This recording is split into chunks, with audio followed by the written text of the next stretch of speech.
Good evening, everyone. Michael DeVine here, Gray Matters Radio. Welcome, to the Gray, a place where, well, a place that's welcome for anyone that feels like a kid stuck between the bad marriage of Democrats and Republicans. Well, we need a place too, right? Everyone's welcome? Everybody is welcome. Even Teamsters? Even Teamsters. Okay. As long as they're in the middle. That's like the whole thing. You got to be in the middle, you got to be in the gray. I mean, you can try being to the right and left, but you got to meet us in the middle, though. I mean, it's like a therapy office, right? What about the Dutch? Ooh. Small hands, smell like cabbage. I don't know, man. They're wearing those clogs, those little wooden shoes. I don't know. Well, I don't know if the Dutch are welcome, but the armchair quarterback is welcome. I'm not Dutch, but I do know a lot of Dutch people.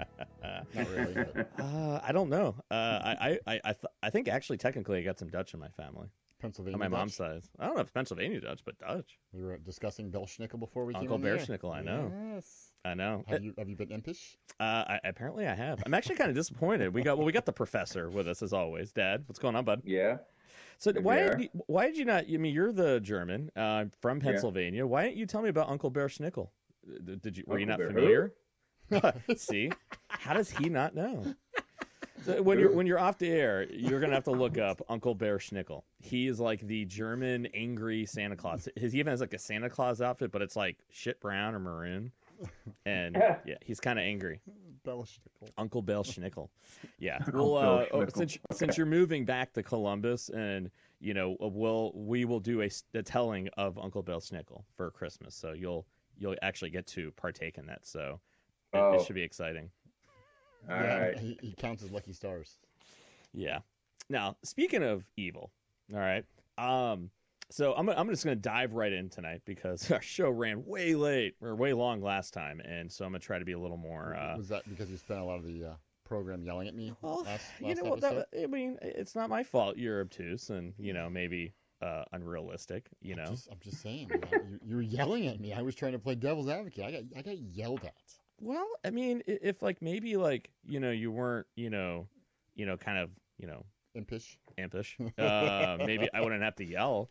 I mean, we still ended the conversation. Oh, well, yeah, didn't we? Good. I just there was a moment there where I quasi feared for my safety. Yeah, Dad, it got a little ugly. I think you're picking a good time to move back. Because we might need you down here just to kind of separate us. Although every time Bill and I got in a fight growing up, I think, Dad, we had more fear of what you were about to do than what we would do to each other. So maybe, I don't know, maybe that is a good idea. Maybe we need to have some black eyes not caused by us, for once. So I don't know. I don't know. We'll find out. So all right, I'm just gonna dive right in, and I'm actually super excited by it. Now Dad hasn't seen it, so we're probably gonna ruin it for him, but it's all right. Dad's been through Nam, so he doesn't need the Joker. I'll have to wait. I'd have to wait for the movie to come on. Mom won't go to those movies. I'll see it again. I can tell you that right now. Now, there are ways of watching it on the interwebs that maybe aren't exactly the most legal, so if you really want to watch it. But as I said, Dad's been through Nam, so he doesn't really need to go see a movie to let us know the depravity of the human experience. But I mean, he lived through America in the 80s. He did. So, yeah. So Dad, you'll probably just more listen along on this one. But so Bill and I, Bill, I'm curious to get your insight on this one, so I'll tee it up. So saw it this weekend, and so a lot of people have been talking about how scared they are of this movie. Like people were walking out in the middle of it saying it was a senseless violence. It was almost like violence just to be violent. So I was almost kind of primed for that, going, it's still gonna be a good movie. I love all the Batman movies, Joker, even though I was a little hesitant of what it was going to be like, because I love Heath Ledger. But I was so pleasantly surprised by this movie, and everyone's been talking about it. It didn't really mean anything, or it was no purpose to it but to be violent. And I radically disagree. I think the director, Todd Phillips, he was basically laying out, he was almost like holding up a mirror using 80s New York City and the crime as a backdrop to basically make a point about American society. I mean, literally, there were so many little nods to the resist movement, Antifa, and it literally, I mean, the whole thing was really about, so like Bruce Wayne's dad Thomas Wayne was running for governor or mayor of Gotham, and so we are giving away spoilers on the show. We are. Okay. And so, long story short, a lot of his big thing he was running at the time. There's growing wealth disparity between the rich and the poor, and what was interesting, even the terminology and the wording they used, where every time somebody mentioned about being poor and how unfair it was, and that wealth income disparity, the jobs weren't there. The people that were the haves or the wealthy were basically saying that, well, it's your own fault. You're just a victim. You're not hardworking. It has nothing to do with us. Why are you? You're just jealous about what we have because we've worked hard. And any time anybody started bringing up the wealth disparity, that's what the wealthy would say, and it created this bigger rift and more anger. And then you have the Joker, who is certifiably insane, right? Oh yeah, he said he was on 7 different medications. 7 different meds, right? And he has slowly descended further and he further. goes off of all of them. That's all the best of them part. at one point in time. I don't need those meds. They can clear it now, right? And so basically, as he descends further and further into anger, I mean, literally, the backdrop of what's happening, people are getting more angry, riots, and then he basically was almost like the ringleader of it, started killing innocent wealthy people, basically. Now, these were not good people, but so the narrative was, well, you killed innocent people, and it's like, these people weren't innocent. They were awful people doing awful things, but people only cared about the wealthy people that were being killed, which brings a lot to what we're seeing, the whole, I've been seeing this quote a lot from people online of, many people die, it's a statistic. If few people die, it's a travesty, right? And they were even kind of getting into, well, if you were rich, then all of a sudden it was this big travesty that people died, but then hundreds of people were dying in the movie of poverty, crime, drug addiction, mental illness, and people just walked over them. And so it only mattered if you were wealthy, and it just kept building and culminating until finally the main character, and I won't go into it too much, but we'll just say that there's a culmination of events where all of a sudden he became the poster child for, basically, think of it like a rubber band that finally snapped in society, and the people finally stood up, and through violence, almost to even the score, basically. And that to me is, and I'm trying to figure out why people didn't see that. And I'm curious to get your thoughts, Bill, because you just saw it, that no one's really talking about. They're talking about the violence, but what they're not seeing is he was making, to me, a very powerful statement about the growing wealth income disparity, the rationale that people use, almost a dehumanizing of each other. If you're rich, almost like you're dehumanized because you're rich and you don't care. If you're poor, you're dehumanized because it's almost like you're not part of society and you're a victim. And it's like, what's going to happen if things keep going in the direction that they are? And in Todd Phillips' view, if there would be a straw that broke the camel's back, the rubber band finally snapping, it was civil unrest, and it just happened to an insane man was the conduit that finally made it happen, which is almost very scary. What he was saying is that, we talked about this on the show last week of, do we think movies can incite violence? And my point that I made was, while we're sitting there talking about the spark that will cause civil unrest or violence in America, that we're talking about, it's like, look, we got to outlaw sparks. What's causing the sparks? But it's like, the one thing that we're not talking about is, well, we're surrounded in a pool of gasoline and gas vapor. And it's like, why are we not talking about getting rid of that? But instead we're talking about the spark that will light the gasoline. And so, the Joker basically was that spark that finally lit it. And that to me was the scariest part. And I think almost subconsciously, that's what people are scared of. That's what scared them about the movie, was that they saw it for what it is, even if it was like they didn't want to admit it, even if it was subconscious. And I think that's what scared people, is that, well, it's going to incite violence. And it's like, if we're thinking a movie is going to incite the type of violence that we saw in the movie that we all maybe quietly are afraid of, we got so many bigger issues to worry about in this country than that. So that's what I picked up on. Bill, what did you pick up on, man? What did you see? Well, I agree with part of what you said earlier. One thing I slightly disagree with is I saw the Joker as a crazy person, for lack of a better term, who went off his meds Okay, there's 7 different medications, went off his meds, and then I think by going off his meds, that's what led to the feelings of everyone's out to get me, nobody's looking out for me, blah blah blah blah blah. And I don't, because when he went on the talk show at the end, he said, I have no political agenda, I'm not into politics. I do believe that. I believe in his mind he thought that he was not getting political. I think that, but the things he said, he truly believed it because he was off his meds. I agree. I don't think he Right.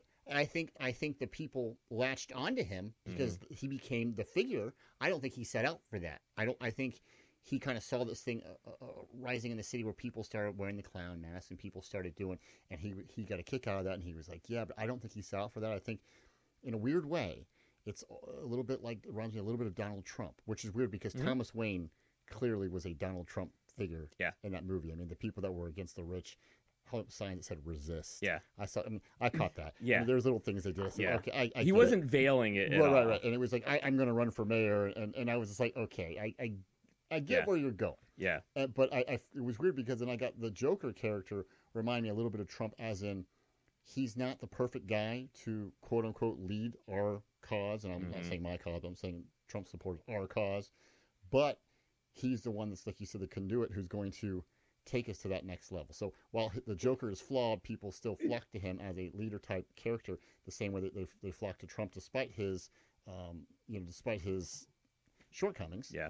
And they're like, well, you know what? Yeah, he's still going to get it done. Yeah. Even though that's what I picked up on. I agree. I a little totally... bit. I'm not saying that Trump's insane, or I'm not saying his supporters are insane. Oh, no. Or the people that are anti-Trump are insane. I'm just saying I felt like it just coming out when it did, with the times the way they are now, that there was little bits of here, a little bit there. I could see with today, like you said, kind of put in there. But that was just my take. I totally agree. And I think to go even further with that, that was, I think, the thing that scares people the most, or what was most powerful, was that here's a guy who wasn't even intending to do that, but there's so much tension, so much, like Mayor Hunter S. Thompson talked about in Fear and Loathing in Las Vegas, with the tension in like San Francisco and Haight-Ashbury, where there's so much tension, you could strike sparks anywhere, and it was that tension that where all it took was someone who wasn't even necessarily trying to, but the people's anger saw something and projected onto that person who wasn't even trying to be that.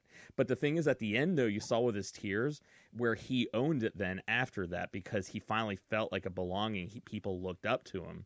So I do think at the end, though, he didn't mean to do it, backed into it out of his own insanity, but then owned it at the end, seeing how people looked at him, which is something that he always wanted, to belong.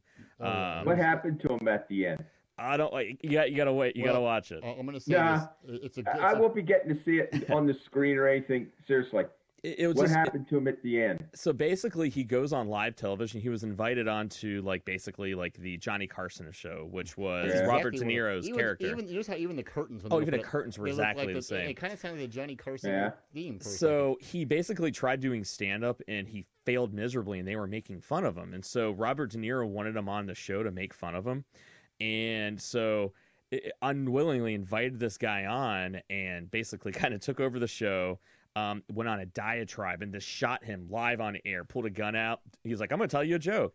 This point blank shot him in the head on live TV. And then that was the spark then where everyone watched it and witnessed it, because he went on this diatribe about basically, you don't even give a shit about me. You only had me on the show just to make fun of me. You don't even look at me as a human. When De Niro's character made a comment about, he killed those 2 innocent boys, or 3 innocent boys. He's like, what do you mean they were innocent? They were awful human beings. They were treating someone like crap. I just gave them what they deserved. And then it went to this whole thing about, what do you mean what we deserve? And that wealth income disparity of, you're just a victim, and then he basically was just like, you don't even give a shit about us. When 3 rich kids die, it's a travesty. When people like me die every single day, you just walk all over us. We don't matter. And basically start shouting and yelling. It's like, now I matter. Then boom. And that was the conduit of, he speaks for us, basically. Not even meaning. He was speaking for himself, really.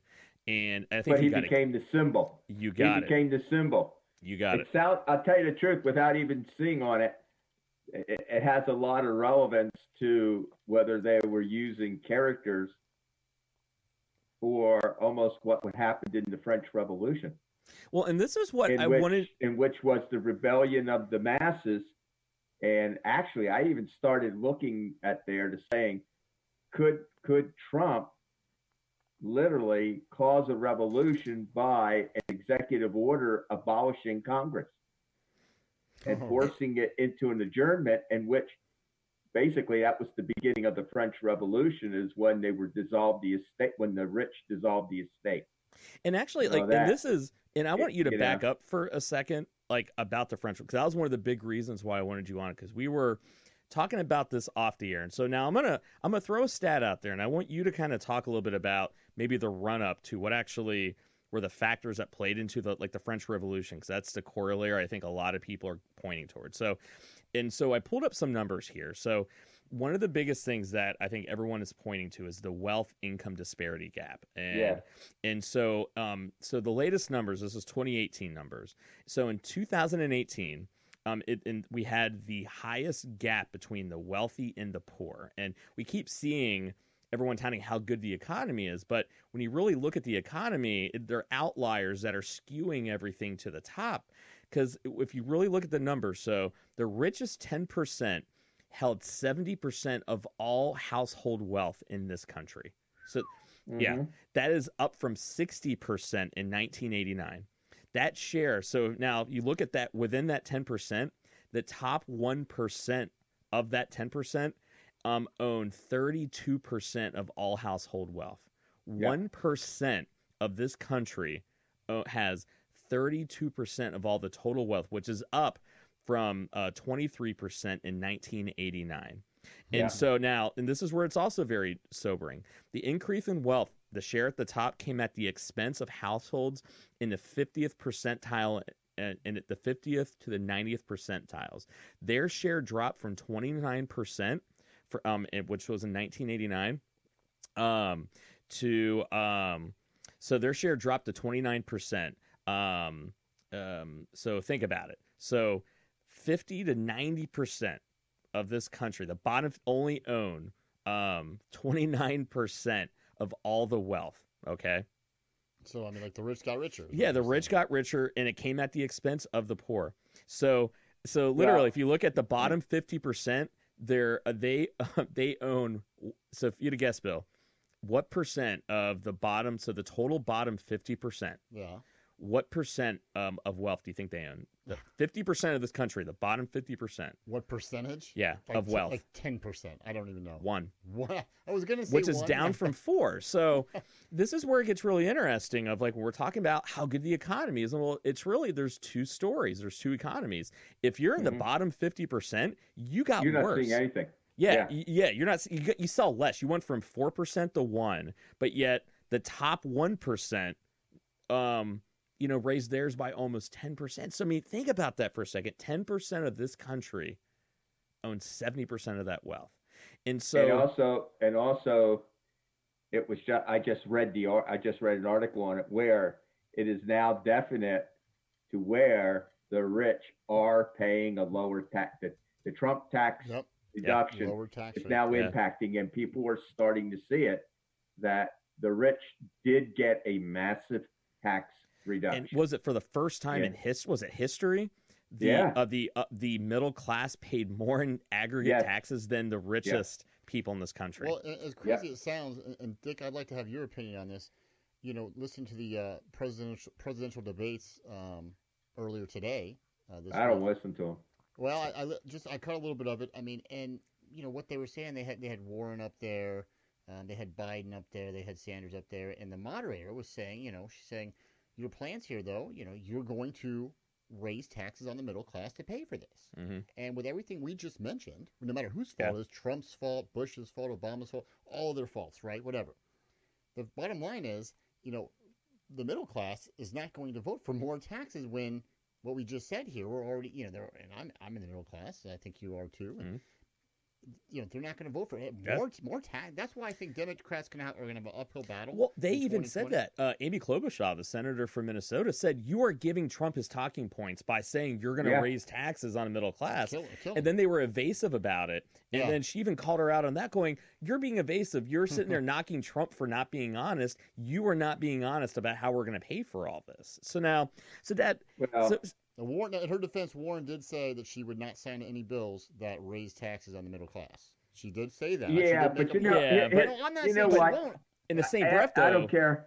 I don't care if you're Democrat. I don't care if you're Republican. I don't care if you're a damn dog catcher. The problem of it is that the middle class works for a wage. Okay, they are subject to payroll tax deductions, and the rich do not get onto there. They get the capital 1099s. gains. They their income is never taxed until you're going to try to get it. But where are you going to get your money right off the bat? It's the lower and the middle class that have to take that comes out. All right. So then what's the first things that they do in the taxing? They adjust the tax schedules and they get you. That's where they get you because you got to prove that you're going to get a refund. The government's already got your money. So no matter who the person is that says they're going to do it, until they come up with a better taxing system, the middle class is going to get screwed. And the key of it is now, and again, I was looking at it there, is that when I read that, that's when I started to go back in the history books a little bit and look. What was one of the biggest causes of the French Revolution is the fact that the rich stopped paying taxes because the government, the monarchy, basically excluded them. But they were fighting endless wars. The French, they were fighting the English. They financed the American Revolution. They were constantly into there. So the treasuries were constantly broke. They had to go and get the money. The lifestyle of the monarchy was one they had to support. And the rich were getting richer because they were the merchants, they were the ornaments, they were the money lenders, the whole thing. But who were the people getting screwed? Okay, it was in this case, you had three estates. You had the first estate, second estate, third estate. The third estate was the bourgeoisie, the people, the lower people, where it was coming. And what was the first thing when the people started rising against the monarchy to challenge them to whatever? They dissolved the third estate. And that's what I was looking to see. The monarchy just said, you're out of it. And that's the equivalent of what the middle class, pretty much? Well, it was your basically your middle and your lower class. And that was the spark that started because, and that's where I went back. I was reading in the Constitution. Could Trump or the Republican Senate or somebody say we're dissolving Congress to stop all these inquiries? And there is an actual part that says the president can adjourn Congress when Congress adjourns, and he can tell them not to come back. I mean, it's hard to do. It was done, but could that be a spark? And I'm going, wow, there is a lot of similarity. So when you guys were just talking about the Joker, I think the key of it is once the third estate was dissolved and the people no longer had it, that was the spark that stormed the Bastille, which was the beginning of the French Revolution. And as they tried to go into, and again, listening to what you were doing, I'm sitting there going, well, they were trying to come and find a medium between the rich, the poor, and whatever, and it overflowed, and they went into what was then known as the Reign of Terror, which was what the bourgeoisie took over the justice departments, they took over the courts, they took over the monarchy, they took over the government, and what did they do? They started chopping the heads off of the rich and confiscating their money. And what was the first thing that Europe did? Oh my God, you're doing monarchy. We're going to have to go to war against you to protect the rich because of the inequality. I'm going, wow, there's a lot of similarities. Just what I was listening to what I was. Well, Bernie Sanders tonight, they called him out on it. He basically said with his tax plans, he wants to get rid of the billionaire class. And they asked him straight up, point blank, is your goal to get rid of the billionaires? And he didn't say yes or no, but all he did was make a case for why billionaires are so bad for society. And you do start getting the sense of this very militant. Yeah. Now there's a reign of terror coming. Now, I do have a question for you. I see this on our page all the time when people get into arguments about liberals and Democrats. People will sit there and throw out going, well, you have the liberals kind of going like, well, it's runaway wealth, right? But then I see a lot of people that are very far right conservatives going, well, this is how Hitler came into power. It's they use that basically as let's scapegoat the wealthy, let's scapegoat people, let's take away your guns, let's give more power to the government, and that almost arguing the opposite of by trying to control the wealth, that actually is going to create basically a totalitarian Hitler type, government. So what is your thoughts, or what is your response when people try to say that? I mean, is there any truth to that? Because I'm not going to pretend to know that part of history. You know that better than I do. Yeah. That's a good question. I mean, hit me again a little bit. Hit me. Well, so what they're like, so I've had many people on our Facebook page say that, well, really, if you're looking at like wealth control, so anytime you hear liberals talking about the wealthy, right? They say, well, that's what Hitler and all them did. They instituted wealth controls, and they basically said that the rich are bad, and so that we're gonna take your guns, we're gonna make everything property of the state. And so basically, if they're saying that, so liberalism really is Nazism, basically, and that that's what the Democrats basically are. If you get the socialists in there, they basically want to create like a Hitler-like government. I mean, is there any truth to that, or is it like, well, it's very complicated how Hitler and the Nazi Party came? I was just going to say that. Wow, it's selective history. National socialism. Exactly what it is. No, I don't like. I think the government has to have some smacking of socialism because it has to provide programs that can't be provided by private industry or individual endowments or whatever you do. So there are some programs like social welfare, the retirement system. I firmly believe the government is responsible for healthcare.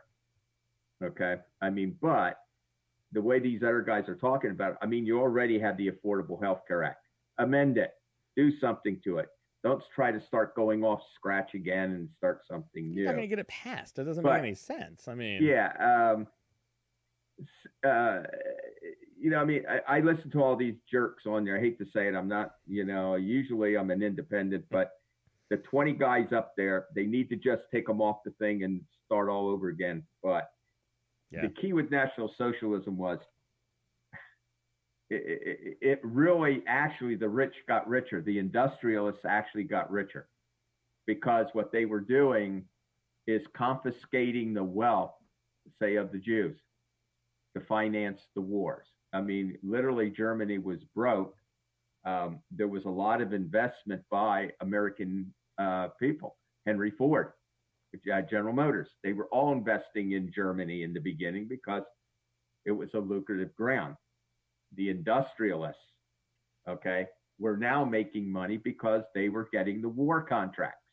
Now, in order for the Socialist Party to be able to finance and build war, they had to find hard currency. Where do you get it? You confiscate. You confiscate from the third, from the middle. So they were basically persecuting the Jews. They were persecuting anybody that was not of that area. All that money was now going to the industrialists, to build the weapons of war and confiscate their properties and the wealth. So the wealth was being transferred. But when I listen to here, no, it would take you hours to explain how National Socialism it seems like, and I think that would be a good, we'll have to almost have a different show on that one. But if I recall correctly from all my poli-sci stuff from undergrad, is that if you really, it's kind of like, and this really once again goes right back into the Joker movie of, you take a legitimate movement where it very much is being fed by vast income, wealth, and disparity, and people taking over the government and only making rules and laws that are benefiting the rich, and it gets to a point where they can't push it anymore. Then finally something happens, but it always seems like, whether it be the French Revolution, in Germany, the fall, you also have the Russian Revolution, and it always seems to be a populist, or a quote unquote populist, who then hijacks the movement and is more like I'm here for you. I'm actually doing this for you. When really it's more about they hijack it for themselves and they're just opportunistic. Is that pretty much accurate?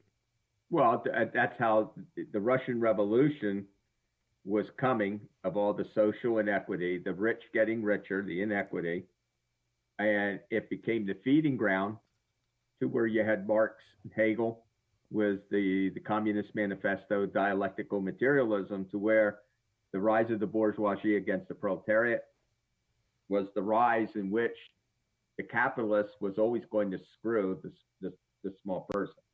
They were accumulating wealth, but instead of using that wealth and redistributing it, it was accumulating for them to continue more, and you're screwing the little guy. He's living in poverty. He's dying. Oh, 50,000 people died of starvation. Oh yeah, that feels bad, but I'm eating my prime rib and everything else. Yeah. The French Revolution. Be a countryman. Same thing. Same things were going on. Somebody had to take it over. In the French was the extreme, which was the bourgeoisie, which was the people who ran the Robespierre and his gang, who ran the courts, that ran the Reign of Terror. Their point was to get to the money. Guess what you do? You kill them. You kill the rich, bring them to court. Oh, sins against, treason, whatever. Rile the people up, have a scapegoat. Massive cutting off heads. And the more the blood flowed, more people got excited and they got there.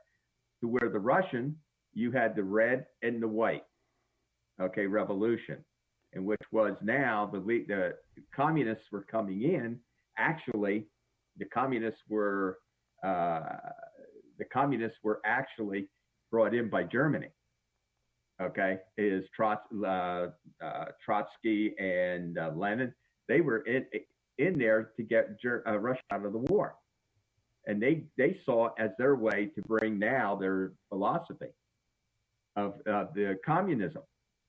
And now all of a sudden, this rebellion, where actually the United States and the Allies after World War I were fighting against the red for the whites.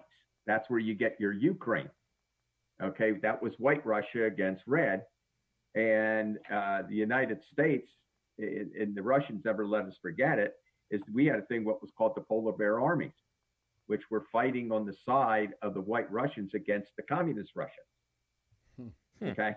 And, when you take a look at dialectical materialism and you look at communism, eventually they say all capitalist societies will move and become socialistic, communistic, because the abuses of the rich, against the bourgeoisie or they are going to be so manifest that the people are going to rise against it. And the key that when I read that article, that was the one that started getting me. Mm-hmm. That was the highest level in the history of the United States, and even in the world, of a concentration of wealth. And when you take a look, people's incomes aren't rising. People are working, if you get a job, you get a job, you're not getting a full-time job. You're getting maybe a 28-hour job, so the big guys don't have to buy, you have to pay you insurance.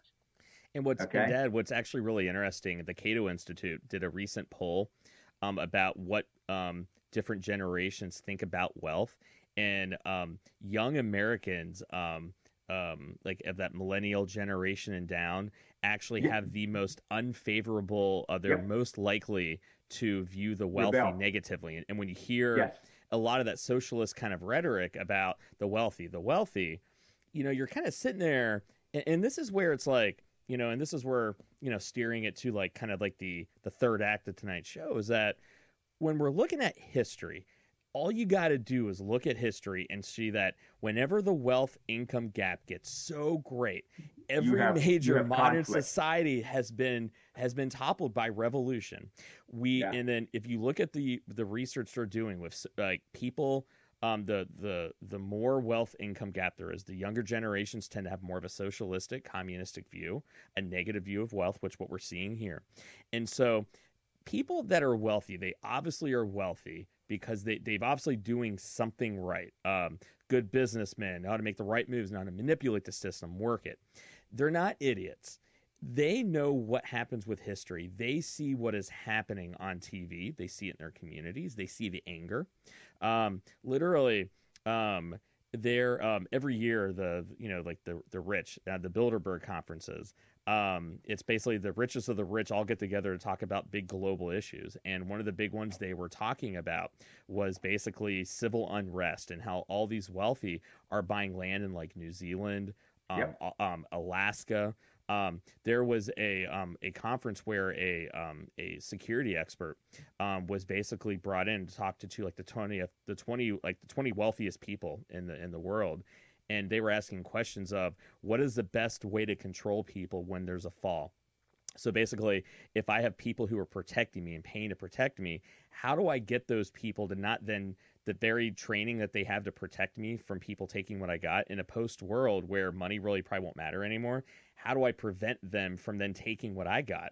And I remember the guy sit there, he was blown with him going, well, why don't you just be nice to people? One, just be nice to people. But then number two, why aren't you focusing on preventing that from happening?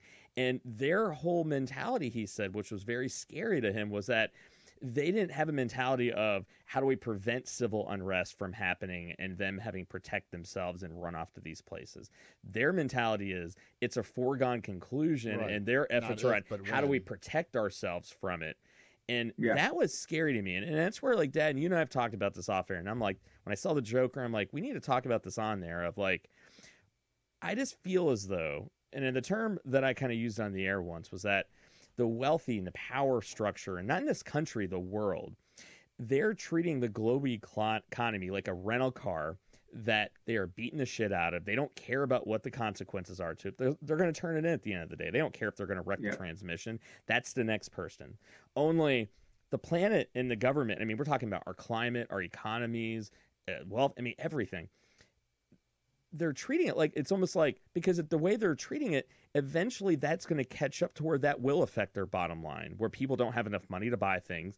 The economy doesn't like civil unrest or instability, and we're seeing it growing, but yet they keep doubling down on the same things. If anything, they're almost getting us with buying all these media conglomerates, almost getting us to deny our own realities, almost trying to make it last longer. Like, instead of it being like, all right, guys, we got away with it for a long time. We made lots of money.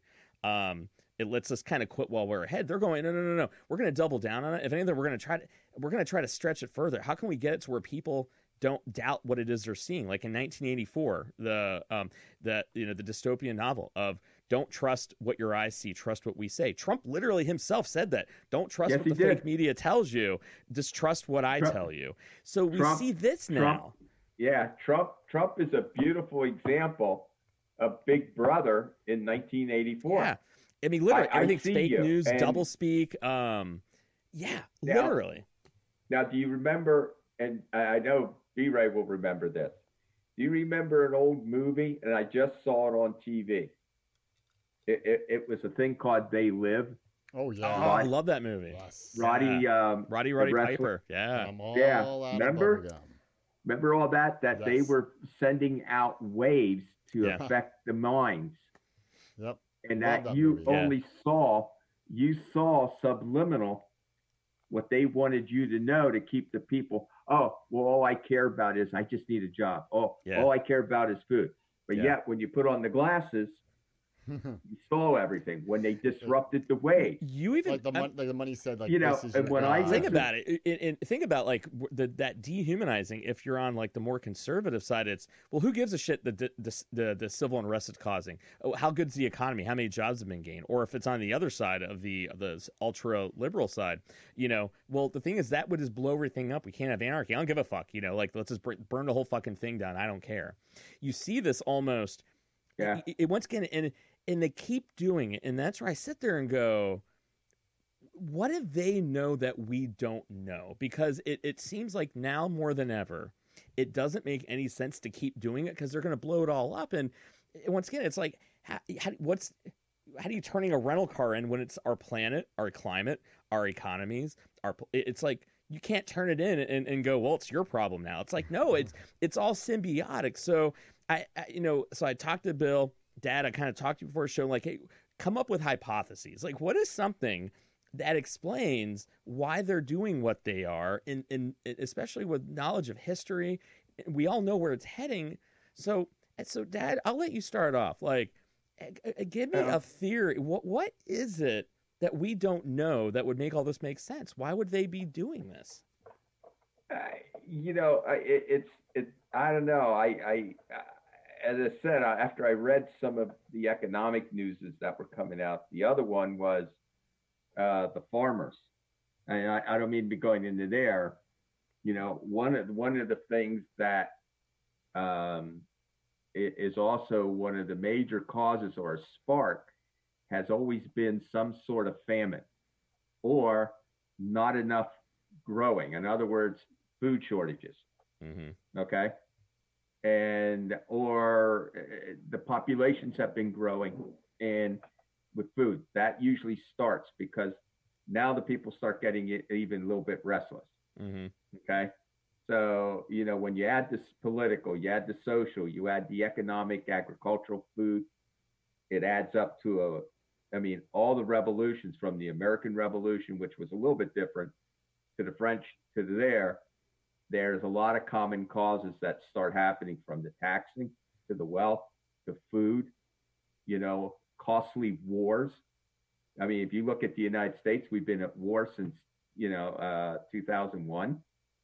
We're funding wars all over the place. But if anything, actively destabilizing stable regions, if we're being honest. Yeah, we're going in and we're taking stable economies, and now we're disrupting it. We're causing mass migrations of people as immigrants now that are seeking to go to other areas in an unprecedented numbers. Yeah. From both the American continent to the European to the Mideast, we're destabilizing. You take a look at South America. Yeah. These governments are destabilized. The people are moving. Where are they going to? They're going to the larger economy. They're not. This whole thing is going on, and the only thing that came to my mind was an old scientific movie, an old sci-fi movie, and it almost goes and this is probably being stupid, but when you listen to MSNBC, you listen to CNN, Fox, they're all giving you that they live. But it's in different forms or different in coming in there. But they're all trying to tell you, oh, it's not that bad. Or it is that bad. Or it isn't there. They're trying to do the thing. But the key that it is, as you said, is there something going on that all the world governments know something is going on? And there's a mass hysteria.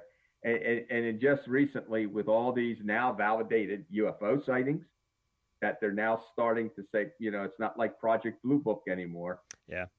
The military is telling and showing you the pictures. Well, we have ex-military people coming forward. What we had, and it's always like accidental. Like, we go look at this. They withheld stuff for 60, 70 years, not a peep, and then mysteriously, that F-18. Remember the one that was 2 years ago, where the F-18 pilots had the video of it going, oh yeah, we weren't supposed to show you that. Like, come on, right?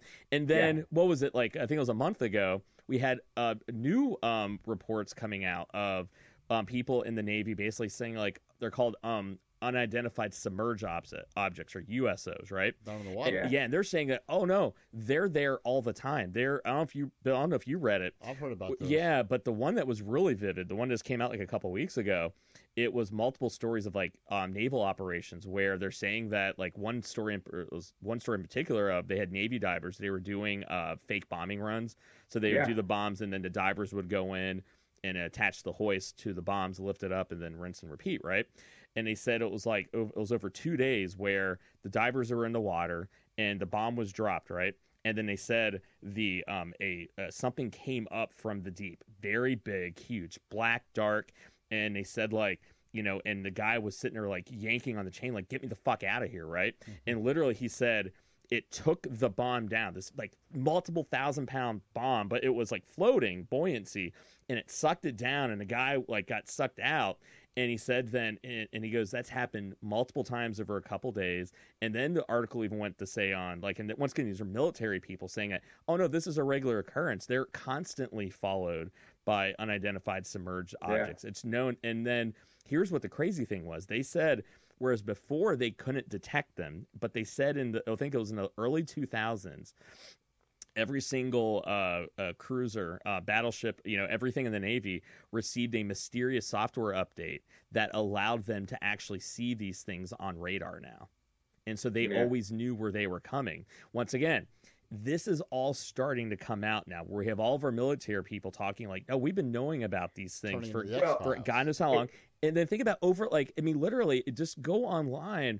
Every single day now, we have like video reports of UFOs over major cities. We have the mysterious snake UFO that's been showing up over cities across the country in America. We have all these UFOs being caught on the International Space Station, and then literally every single time the video cuts out saying that solar interference, and it's escalating, right? Well, and also with the fact that the Chinese are picking up pictures on the moon of unbelievable structures. The superstructure. Have you seen that one, Bill? Yeah. The superstructure on the moon. It's like a NASA. It was found by accident. It was a NASA photo. So the NASA, when it was like the earlier Apollo missions before they landed, so they were surveying. A guy who was I don't know, like a patent clerk type of guy in the NASA. And so he saw it in there and brought it to the attention, and he later died under mysterious circumstances, but his family released it. I think it was like a couple years ago. You have that scientist coming out now who said, well, he goes, why are we sitting there and talking about, if there's life on Mars? We knew there was life on Mars in the 70s. We did it. Yeah. They already knew it. They already knew it. They did experiments, Bill. I don't know if you saw this one where, I'm looking into it right now. So on the Viking lander, they did an experiment where if they introduced certain organic compounds, if there was life in there, it would then produce carbon dioxide, like breathing it in. And so they did it like almost like a biopsy. They had all these different soil samples, right? And then one of them got a ridiculously significant. It wasn't even like an anomaly. It was two different sites produced it, and they just acted like, and they mysteriously never ever sent back any of these types of probes ever again. And so once again, you have all these stories mysteriously coming out now, and one then has to wonder then of, is the thing that they know is that, is something happening, something coming that they know about, and that's why they don't give a shit about destroying the economy, destroying the climate, just like in 2012 in that movie where the rich they went along and raised built their and haven. they used secretly the money and conflicts and whatever to fund it secretly. And you had tickets like that super, there were codes. Yeah. And they used the world's wealthy to fund it, right? They were secretly. Yeah. So you got to sit there and go, the wealthy knowingly are preparing for something. They think it's a foregone conclusion. They're buying land in areas where there's no population density. Yeah. We have them treating our economy almost like a money grab of like, well, fuck it, I ain't going to be here to see the consequences of it, right? They're purposely creating unrest, which is interesting. And then on top of that, we have all these UFO stories now coming out, and we have UFO sightings across the globe, and yet mysteriously nobody is covering it. No one mysteriously is talking about it. And the other thing is following from my military, sites, the development of these hypersonic weapons. There's new developments going on, and I'm going, well, wow. What are these more for? These are more of, if you were, I know it's saying, okay, we got an edge or whatever. The Russian nuclear accident was a nuclear powered hypersonic nuclear weapon. And it's like, why? Why? Like, it's like, we already know mutually assured destruction. And it's like, what are they preparing for? Well, and again, I've said it a couple times on here, but back in the 70s, in the early 70s, between 71, 73, Jerry and Sylvie Anderson produced a show that was called UFO.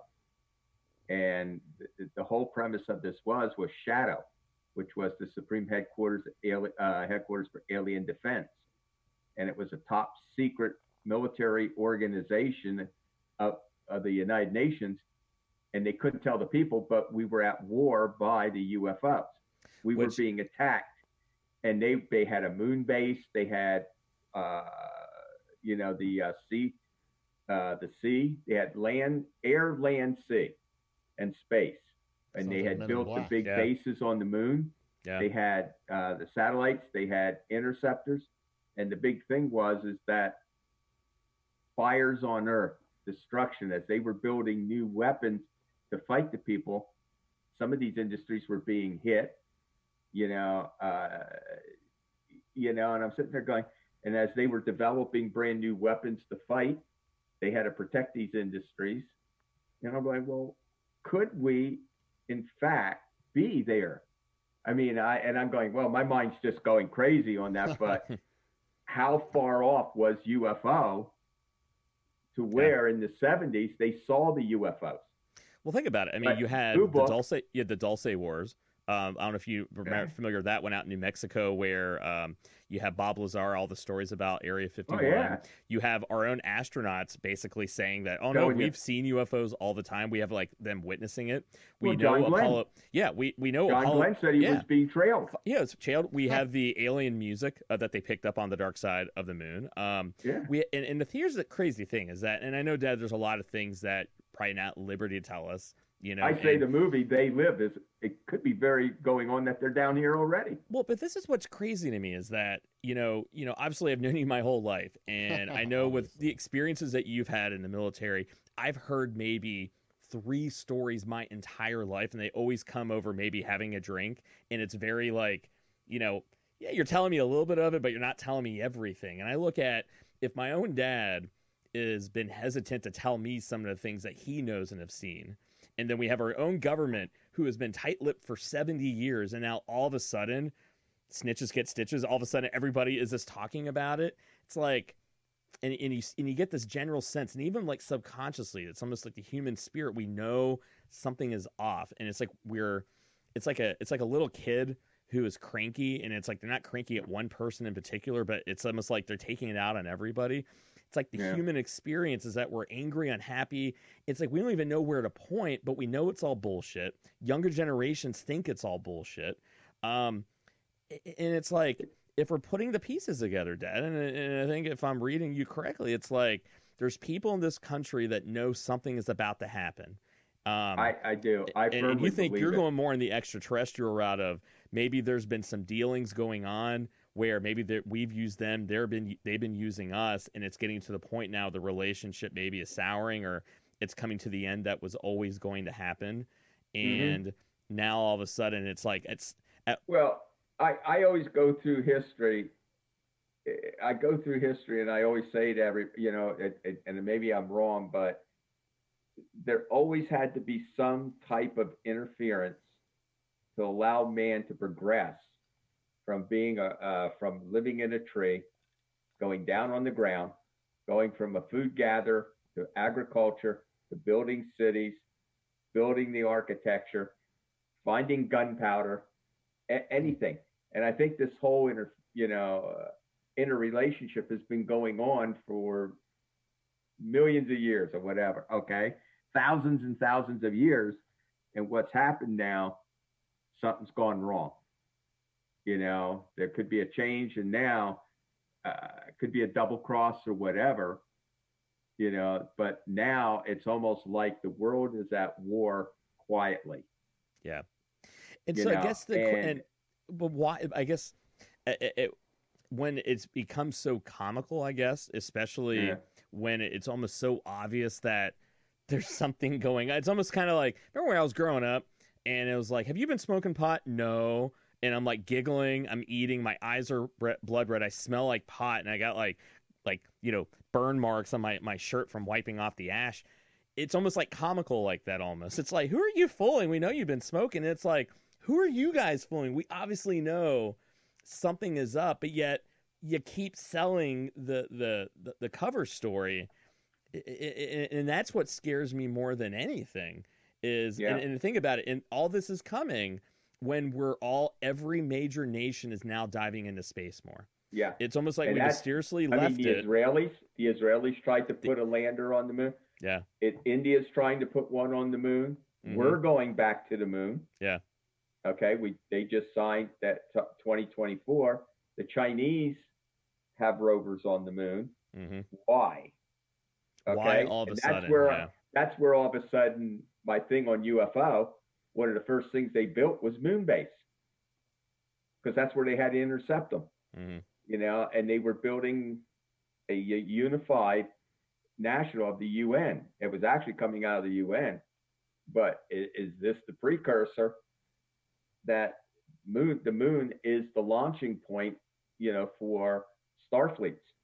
But I guess like the question I would have though, and you know, and I know like I know there's a lot of different conspiracy theories about the different, if like, you know, there's like the Greys, there's supposed to be like the reptilians, there's supposed to be like some Hobbit-like ones, right?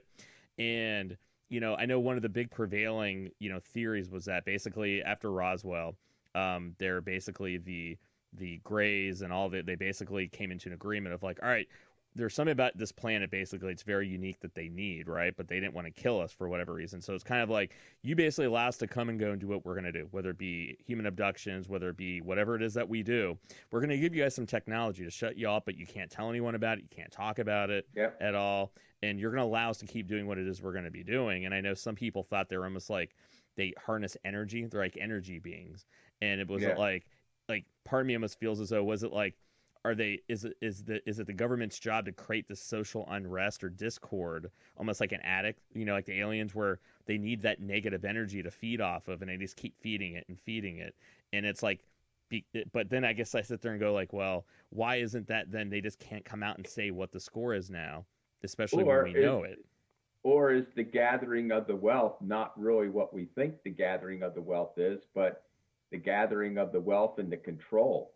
Not only does the upper 1% or whatever in the world control money, they control the resources, they control the manufacturing, they control banking. I mean, think about it. It's not just money. They control the actual structures of the economy, from banking to industry to agriculture. They control it.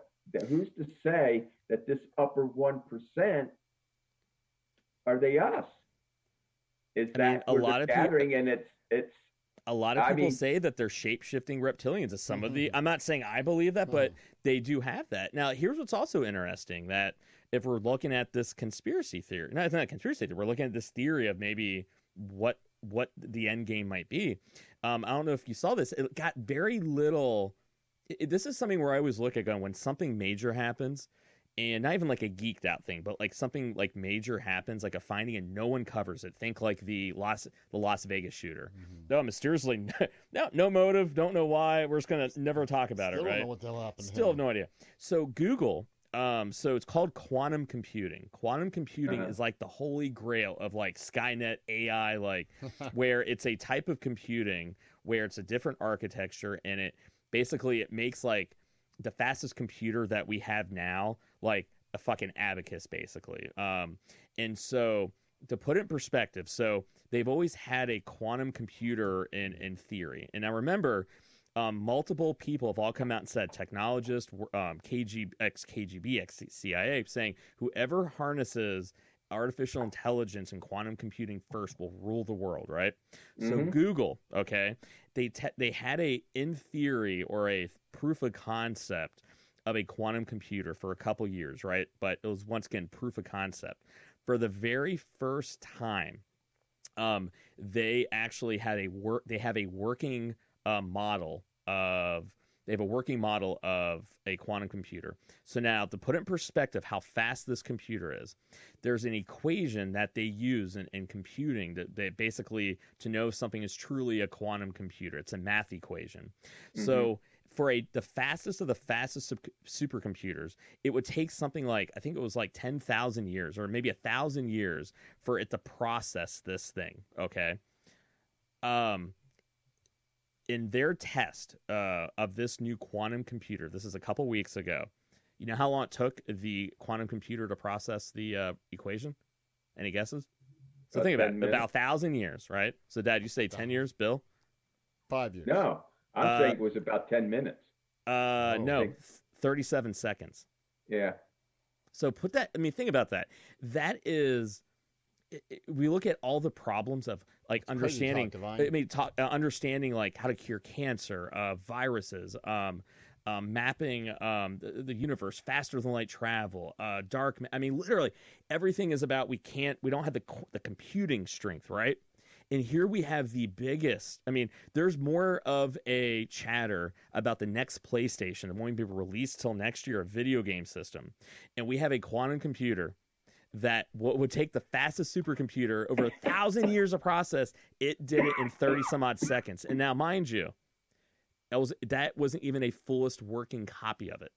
Yeah. That would be like the equivalent of a Ferrari only running in like maybe a couple cylinders. And that's what it was able to accomplish. So once again, you start sitting there going, what the fuck is going on? And why is nobody talking about it? I mean, Bill, what are you thinking, man? I mean, I know my dad and we have our own. It's not getting the press coverage. So, I mean, people can only know about what's put out there. So unless you're willing to do your own research or you're willing to sit around and talk about it like we are, I mean, that's not always the hip thing to do. Instead, they want to know, what did the Kardashians put on Instagram today? Or so what's your theory? What did Donald Trump tweet? So what's your explanation? I mean, like, if you look at everything, I mean, absolutely, my dad and I are leaning more towards maybe there's like a UFO alien thing and that they know something and they're just kind of biding their time or preparing for it and they can't tell us. That is Occam's razor to, I think, us. I mean, what are your thoughts, man? I think that's almost giving our government, in a way, too much credit. I think they'd be the last ones to know if there was any kind of aliens. I think you, me, and your dad would have figured out before they would, because part of me just makes you think they're so inept as a government.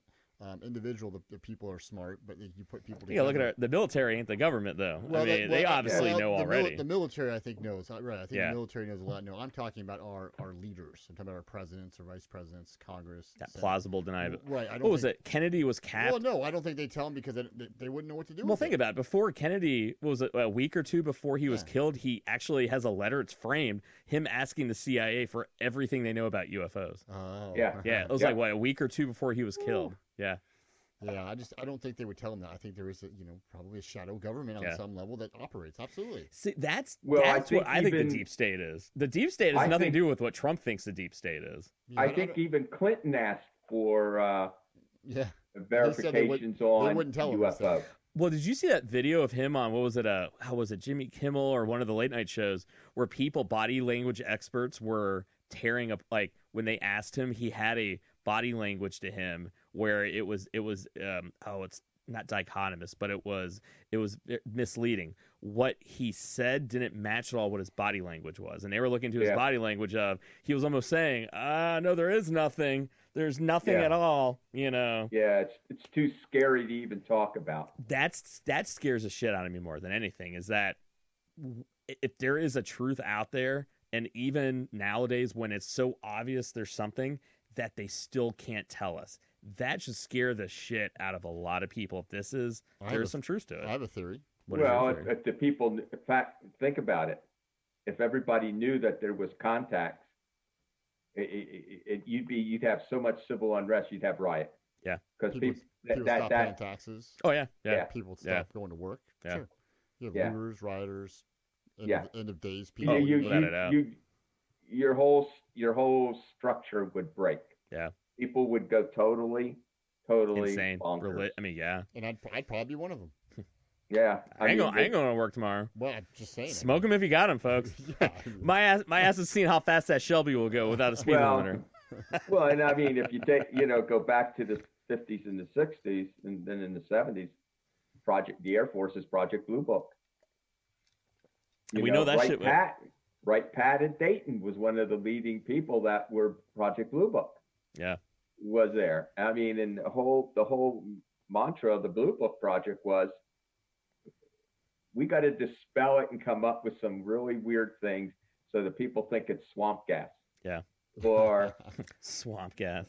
Now the other thing is, has the federal government, have the governments of the world been designing extraterrestrial flying saucers, or because there's things going on again, as I'll go back to UFO, they're developing weapon systems that aren't even, that our minds can't even handle at that point now, and we're starting to see the results.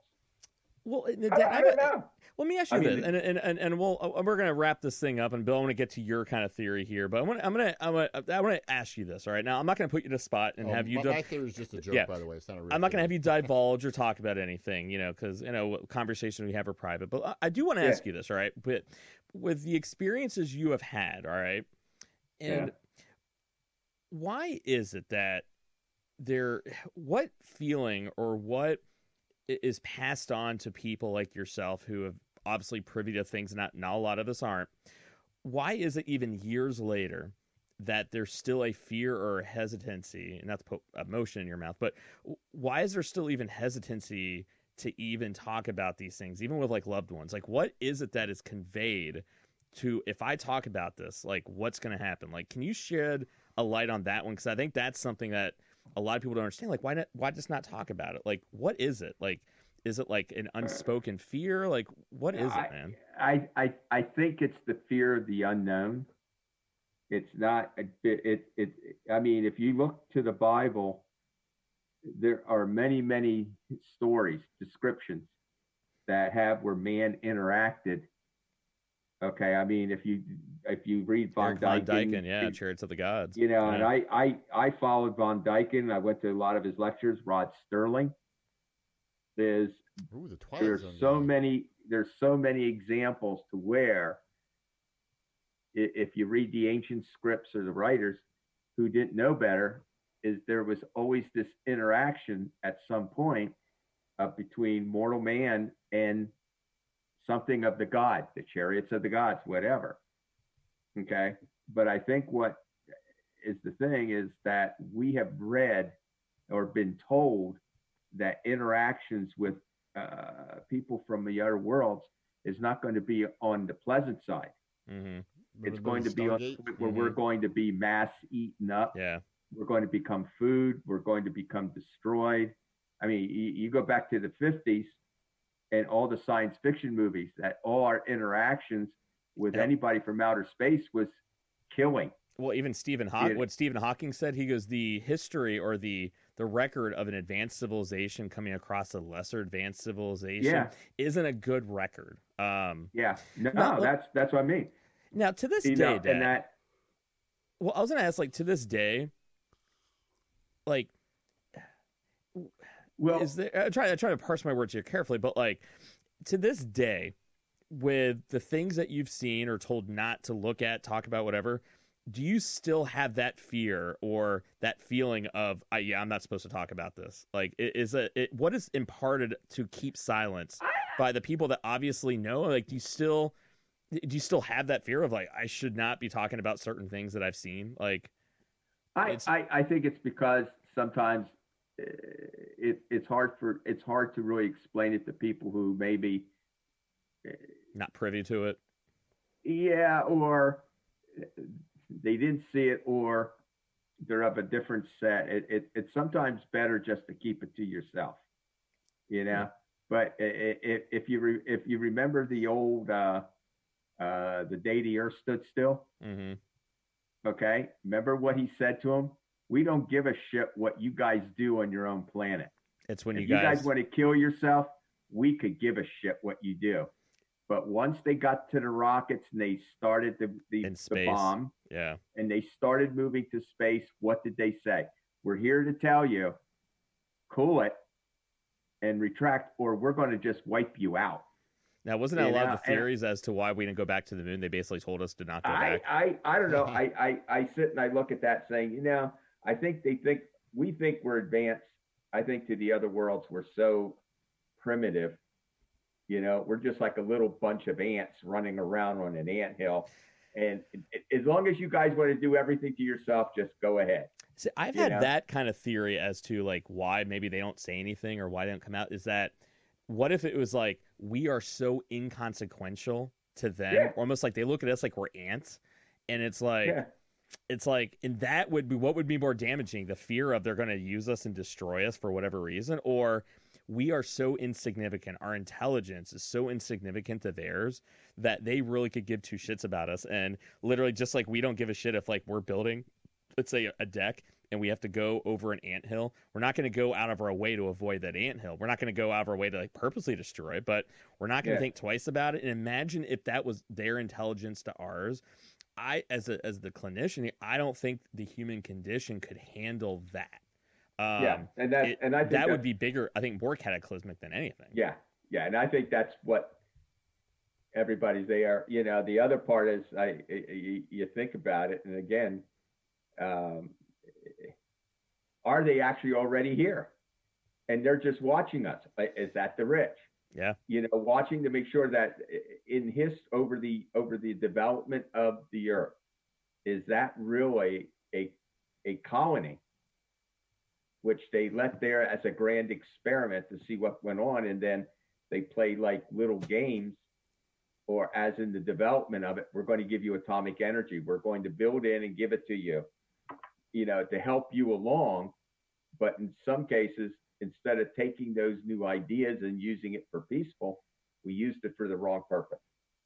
And now, because of the fact we have so much destructive capability as a primitive society, I mean, think about it.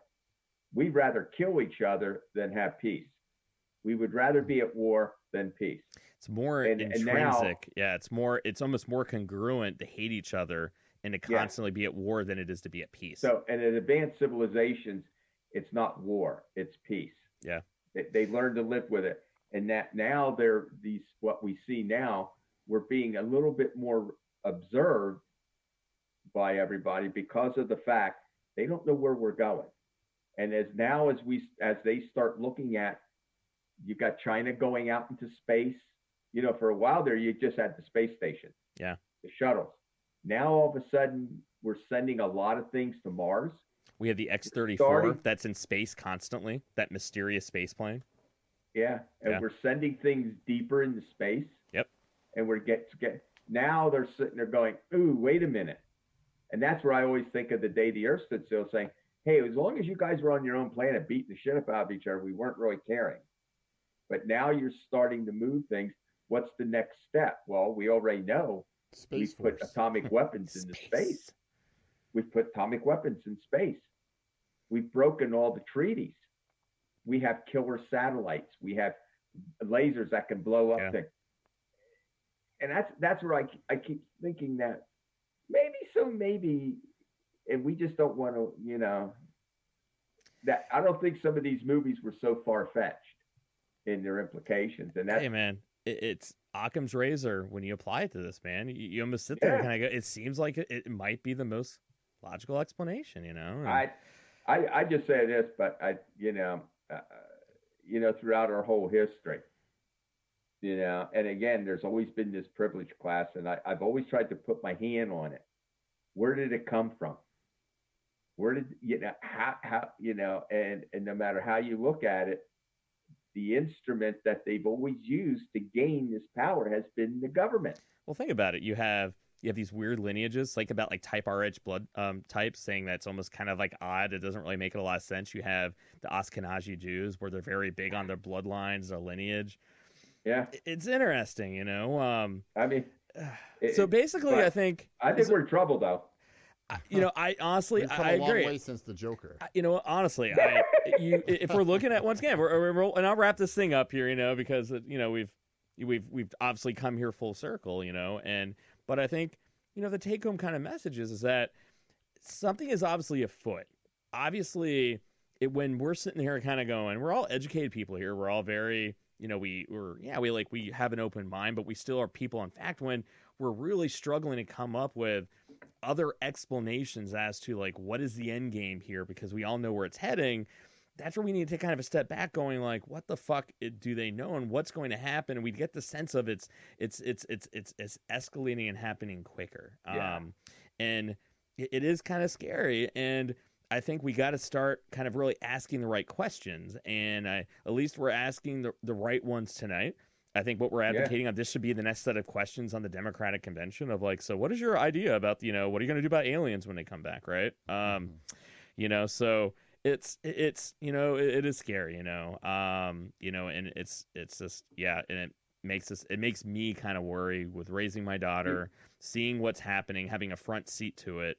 And I don't know, but the sense that I get is that we're all along for the ride, and whatever's going to happen, it's going to happen. So it's not like we can prepare for it. And obviously the wealthy are. So apparently maybe we need to move to New Zealand or something. What do you think, Bill? Never been there. Yeah. But apparently the wealthy think that's the place to kind of be. So I don't know. They're the moon. Here's the key that I'll say. My point. I don't care what it does, if it's a Democrat or Republican. They're all out to screw you. It's just one does it in any way you look at way. it. Yeah. I mean, Dutch door action. I was just thinking that. You screw you. Dutch door action. Under Clinton, the 1% gained a lot of wealth. Okay. Under Obama, the wealth gained, and they were Democrats. It don't matter. It don't matter. So, to me, no matter what you do, is B-Ray said, it's the word. They'll all give you a spin to get elected. Once they get in there, guess what? They got to pay back all these people. And they're all, are they poor people running? No, they're rich. Hey, like I say, is shit comes in all different shapes, sizes, and consistencies. But at the end of the day, it's still shit. Clinton went out of the White House broke, and now he's multi-millions, right? Yeah. Obama was a college teacher, not rich. He's filthy rich. He just bought it. And I'm going, you know what? You're all the same. I don't give a shit who the hell you are. You're going to screw me no matter what you do, because you already have my money. Fucking aliens. Fucking grays. Yeah. They're big fucking eyes. Obama was a gray alien. I'm telling you, man. They're all grays and reptilians, dude. So Trump's a reptilian. So is Clinton's. Clinton's are allegedly reptilians. Okay, then Obama's a gray. Well, the grays aren't shapeshifters. Apparently, only the reptilians are shapeshifters. I think the grays are supposed to be protecting us, I think. Where's the old-fashioned green aliens? I don't know. Well, the greens are the little hobbit, the hobbit big ones. eyes. Well, yeah, they're supposed to be like little midget hobbit little thingies. I don't know, man. They were the Roswell guys that we shot down. The Roswell are supposed to be the grays, right? It's fuck knows, man.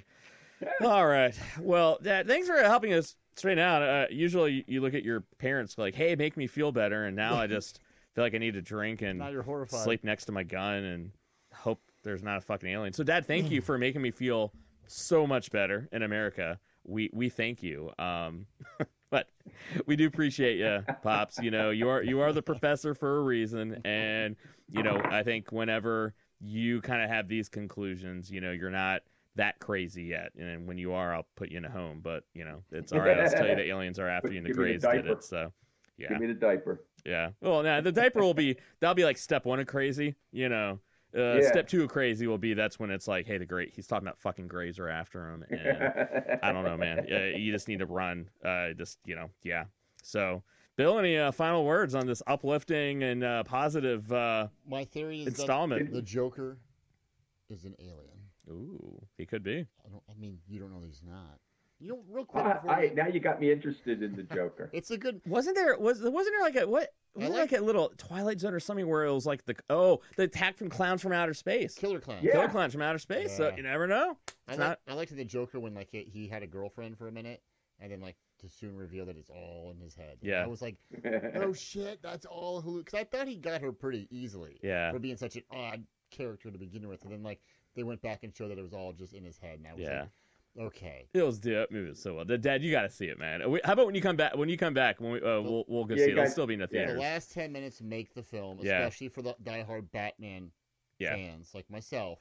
I got to see the Midway and the Ford versus Ferrari. Yeah, well, we got lots of movies. You're gonna be back, so you're gonna be. So we got the dollar theaters are still there, so we'll be good, man. Oh, you still got dollar theaters? Yeah, it's still up there, man. Yeah. Oh, all right. Yeah, we're good, man. All right. All right, everybody. I want the bar one like you had in Dallas. Well, no, I think we do. We still got that here. I think they're all bars now. AMC's got that. Are they? Yeah. Not here. The old AMC does. The old AMC. Really? AMC Village. You can get beer? They got beer. They have a liquor. They have a bar, an act with a bartender. Yeah. I mean, they come in. What was like that one down there where the waitress comes around and you get your popcorn. Yeah. You We have have a to couple get of up. those here, yeah. Yep. Now, Dad, now, real quickly before we got there. Now, there's some people busting my balls online saying that, I live in my parents' basement. So, can you state for America that I do not live in your guys' basement?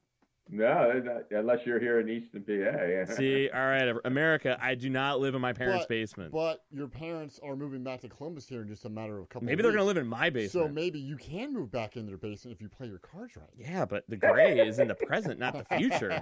Unless, God, that's even fucked up. God damn it. If this economy tanks like everyone seems to be predicting, we'll all be living back in our parents' Apparently, basement. man. Shit. I just refinanced my house. Damn it. Build the air raid shelter. Well, Dad, as always, right. my man. Thanks All for right. thanks for entertaining us. All right, and I hope we didn't get too far off track. Did we oh get no, too dude, far this is we were at exactly where we need to be. Me scared, All right. worried about aliens, and me just laughing all the way. and Bill just laughing the whole way, and Pia lying on the floor, not knowing what the hell's going on. Poor doggy. Poor doggy. America. All right, everyone. On that note, the only thing I'll end it with is this. On 2 occasions, I saw UFOs. oh yeah, I know. Very clearly. All right? Hear more about that. Oh, And I was not drunk. I was not on any dope. Very, very, very clearly. Yeah, we'll have to tell us. You'll have to tell Bill that. We'll have to go up to the Phil and you'll have to tell him the story. Yeah. Yeah, it's I pretty told crazy. And, It's a good one. Yeah, one was in the military. I know you were. You definitely were. That's why you're the professor, Dad. All right. All right, everybody. Okay, guys. All right, Hey, Pops. I'll see you guys in 2 weeks. Yeah. We will. We will see you in the Cebus. All right, in the 614. Yeah, I'll be all there. day. Then we could drink there and talk about the aliens. That's right. We'll have the bar down here, man. You're gonna be right. here in the person. No more phone shit. Yeah, the tap of beer. I can do that. There you go, man. We'll all be scared together, right? At least we'll all go out together, right? One fell swoop, right? Sounds like a beaner. All right, Pops. All right, America. All right. Love you guys. Love you guys. All right. Be right. Say hello to your dad. Hope he's feeling better. I will. Thanks, man. Good All talking right. to Okay. All right, everyone. I am Michael Alligator. DeVine. All right. This is Gray Matters Radio. I'm with the Armchair QB. The professor's just on the line laying the smack down. We're all fucked and aliens are coming to get us. So, grab your hats, everybody. Grab a beer. Smoke them if you got them. And I'm Michael DeVine on behalf of the 614 Radio Network all day. Next time someone asks you, you a Democrat, you a Republican, you're red, you're blue, you're a gray alien, you say, fuck that noise. My ass is gray. All right, everyone, you be good to each other. We'll see you next week.